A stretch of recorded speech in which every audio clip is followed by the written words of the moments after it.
Boker Tov, good morning, and Moadim L'Simcha. Happy Chol Hamoed to everyone. This period of time that now exists of Chol Hamoed Pesach, we sometimes will just think about, okay, it's that middle space between the first days of Yom Tov and the last days of Yom Tov. But we should also put ourselves in the space of the events that took place as the Israelites departed from Mitzrayim, from Egypt, on the first day of Pesach midday. That would have been Sunday this year, right? And then now they have many days of journey until the seventh day, which is when the Red Sea will split for them.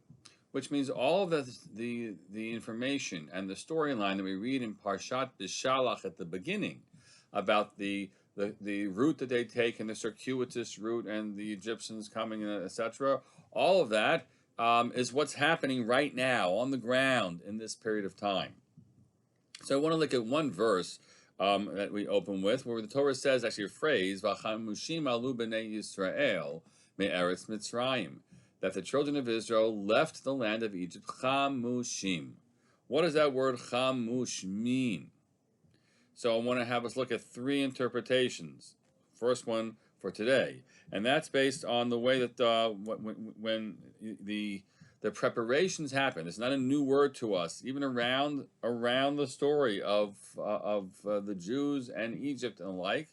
That phrase l'chamesh is used back in Bereshit 41:34, Mem Aleph Chaf Lamed Daled. Yaseh Paro v'yavked begidim al haaretz v'chimesh et eretz Mitzrayim v'sheva shnei hasova.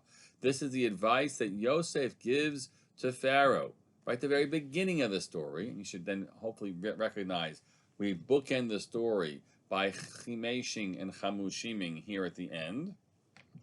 That Yosef says you really should do some planning well in advance when he interprets this dream and says Chimesh et Eretz Mitzrayim, which means to help them be prepared with food for this during the 7 years of plenty. That's what the phrase seems to mean.